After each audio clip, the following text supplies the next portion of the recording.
नमस्कार विद्यार्थी मित्रांनो, मराठीच्या या तासिकेत मी पुन्हा एकदा तुमचं स्वागत करतो. मागच्या तासिकेला आपण श्रावणमासी कविता समजून घेतली होती. ती कशी गायची याचा सरावही मी तुम्हाला कसा करायचा हे शर्मा सरांनी तुम्हाला शिकवलेलं आहे. आज आपण त्याचा स्वाध्याय समजून घेणार आहोत.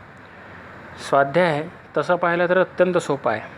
एकदा जर तुम्हाला कविता समजली असेल, तुम्ही एकदा ती गाऊन पाहिली असेल, तर तुम्हाला स्वाध्याय सोडवणंसुद्धा खूप सोपं जाईल. स्वाध्यायामध्ये बरेचसे प्रश्न असे आहेत की जे उत्तरं तुम्हाला तुमच्या मनाने लिहायचे आहेत आणि मनाने लिहायचे आहे म्हटल्यानंतर त्याच्याकरता कविता संपूर्णपणे समजलेली असणं अत्यंत आवश्यक. त्यामुळे तुम्हाला कविता समजली असेल असं समजून आपण स्वाध्यायाकडे वळूया. पहिला प्रश्न पाहता यातला, खालील प्रसंगी काय घडते ते लिहा. तुम्हाला प्रसंग दिलेला आहे आणि बाजूला काय घडते ते तुम्हाला लिहायचं आहे. पहिला प्रसंग दिला आहे, पहिला पाऊस आल्यावर. आता मला सांगा, पहिला पाऊस आल्यानंतर काय घडतं हे आपल्याला लिहायचं आहे. थोडा विचार केला तुमच्या असं लक्षात येईल की पावसाळा सुरू होण्यापूर्वी असतो तो ऋतू म्हणजे उन्हाळा.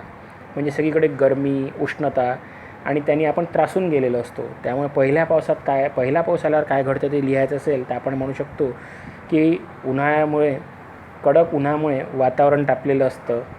घामाच्या धारांनी आम्ही हैराण झालेलो असतो. त्यामुळे पहिला पाऊस ज्यावेळेस पडतो त्यावेळेस मन आनंदी होऊन जातं. हवेमध्ये गारवा पसरतो आणि सगळीकडे प्रसन्नता दिसू लागते आणि संपूर्ण सजीव सृष्टी ही प्रसन्न झालेली आपल्याला दिसते. इतकं आपण लिहू शकतो. दुसरं आहे त्यातलं, सरीवर सरी कोसळल्यावर काय होतं. तर सरीवर सरी कोसळतात म्हणजे काय, तर मुसळधार पाऊस पडतो. मग हे पडल्यानंतर तुम्हाला काय घडतं असं वाटतं, पावसात भिजावं असं आपल्याला वाटतं. नदी नाले ओसंडून वाहताना दिसतात. पशुपक्षी पावसामध्ये खेळताना बागडताना आपल्याला दिसतात. त्याचबरोबर ज्यांचा महत्त्वाचा व्यवसाय आहे शेती, ते शेतकरीसुद्धा या पावसामुळे अत्यंत आनंदी झालेले आपल्याला दिसतात. पुढचा प्रश्न आहे, निरीक्षण करा आणि लिहा.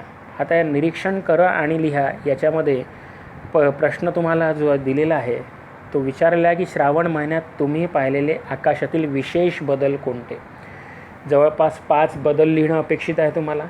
तर कोणते बदल होतात, तर श्रावण महिन्यामध्ये सगळीकडे जर तुम्ही आकाशामध्ये पाहिलं तर निळशार आकाश दिसतं आणि त्याच्यामध्ये पांढरे ढगांचे पुंजके ज्याला म्हणू आपण, ढगांचा गुच्छ ज्याला म्हणू, तो इकडून तिकडे तरंगताना आपल्याला दिसतो. अचानकच सगळीकडे काळोख पसरतो आणि काळे कुट्ट ढग आकाशात आलेले आपल्याला दिसतात. हे सुद्धा लिहू शकतो.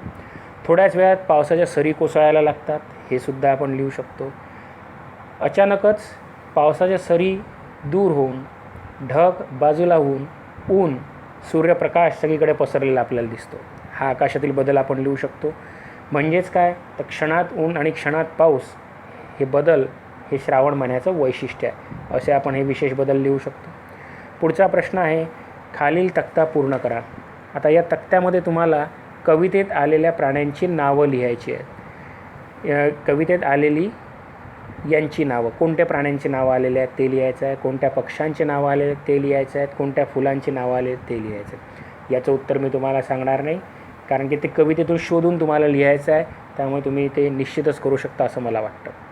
त्याचा पुढचा प्रश्न जो आहे की सुंदर बाला या फुलमाला या काव्यपंक्तीत सगळ्या अक्षरांचा उपयोग अधिक केल्यामुळे नाद निर्माण होतो. नाद म्हणजे एक लयबद्धता त्याच्यामध्ये दिसते. जसं म्हणायचं झालं तर मी सुरुवातीला वाचलं सुंदर बाला या फुलमाला असं वाचलं, तर असं वाचण्याऐवजी मी असंही वाचू शकतो सुंदर बाला या फुलमाला.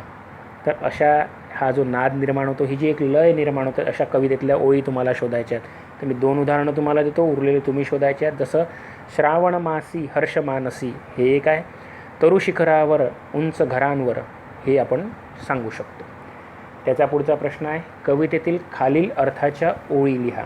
अर्थ तुम्हाला दिलेला आहे, ओळी तुम्हाला शोधायच्या आहेत.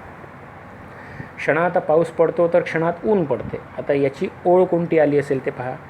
तर ही ओळ आपण सांगू शकतो, क्षणात येते सरसर शिरवे, क्षणात फिरुनी ऊन पडे. उरलेल्या 2 ओळीचा अर्थ तुम्हाला इथे दिलेला आहे, त्या कवितेतल्या ओळी मात्र तुम्हाला शोधायच्या आहेत.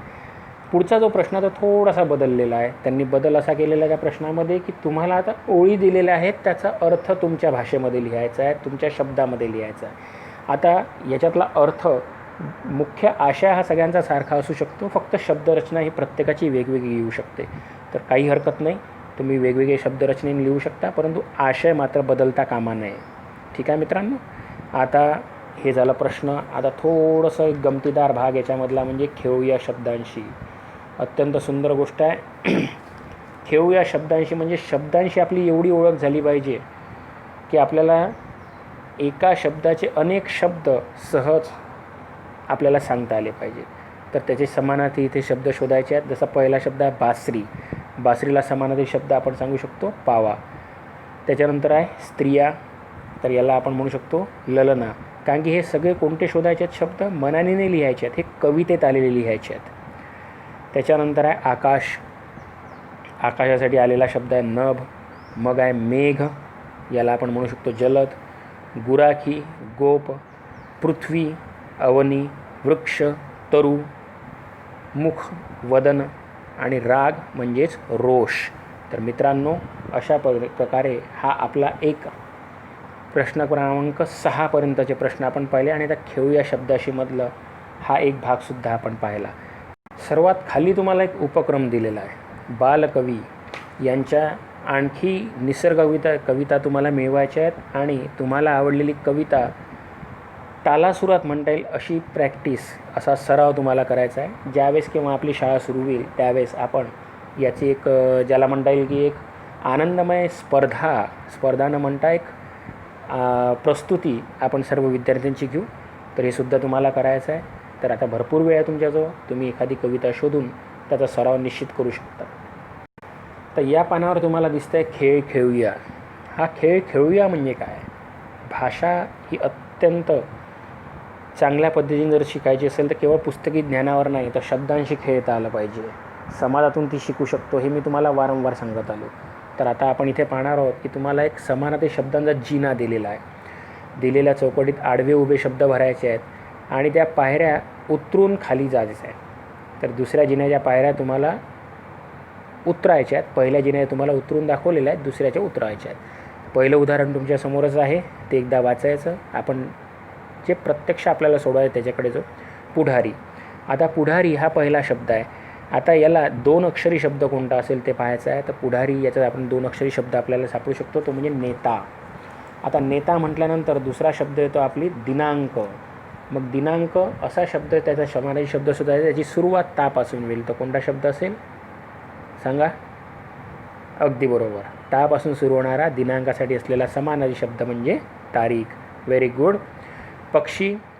आता तारीखमधला ख आला शेवटी, मग पक्ष याचा समानार्थी शब्द आपल्याला खपासून सुरू होणारा पाहिजे, 2 अक्षरीच पाहिजे. कोणता असेल बरं? खग. अगदी बरोबर. आता पुढचा शब्द आहे आकाश. आकाश या शब्दासाठी आपल्याला किती अक्षरी शब्द पाहिजे आहेत? 3 अक्षरी शब्द. पण सुरुवात कुठून होणार आहे त्याची? ग पासून. तर ते आत्ताच आपण पाहिलं. कोणता शब्द असेल तो? गगन. अगदी बरोबर. पुढे आहे डोळे. डोळे या शब्दासाठी आपल्याला किती अक्षरी शब्द पाहिजे? 3. पण सुरुवात न पासून. कोण सांगेल? करा, थोडा विचार करा. सगळं मी सांगितलं तर कसं? तुम्ही घरी बसले आहे, थोडा विचार करा, थोडं डोकं लावा, आजूबाजूला पहा. डोळ्याला काय म्हणतात? हे कोणाचं नावसुद्धा असू शकतं बरं. Very good. नयन. अगदी बरोबर. आणि सर्वात शेवटचा शब्द आहे आश्चर्य. आश्चर्य म्हणजे नवल. तर मित्रांनो, अशा पद्धतीने आपण हा स्वाध्याय पाहिलेला आहे श्रावण मास या कवितेचा. नीट समजून घ्यायचा, वहीमध्ये सोडवायचा. काही अडचण असेल तर तुम्ही मला केव्हाही विचारू शकता. पण निश्चितच मला असं वाटतं की माझे विद्यार्थी हे अत्यंत अभ्यासू आहेत, स्वयं अभ्यास करणारे आहेत, स्वयं अध्ययन करणारे आहेत. त्यामुळे त्यांना निश्चितच कोणती अडचण येणार नाही आणि बरोबर ते स्वाध्याय पूर्ण करतील. तर मित्रांनो, भेटू पुढच्या तासिकेला. अरे पण एक गोष्ट राहिली, बरं झालं आठवलं. आज राखी पौर्णिमा. मी सुरुवातीला सांगितलं की अनायासे योगायोग असा आलेला आहे की श्रावण मास ही कविता आपण बरोबर श्रावण महिन्यात शिकत आहे.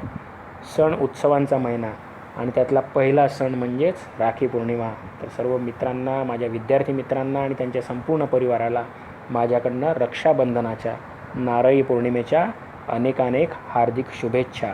सगळ्यांनी अतिशय आनंदाने हा सण साजरा करा, सोबतच अभ्याससुद्धा करायचा आहे. तर चला मित्रांनो, पुन्हा भेटू आपण पुढच्या तासिकेला. तोपर्यंत बाय बाय.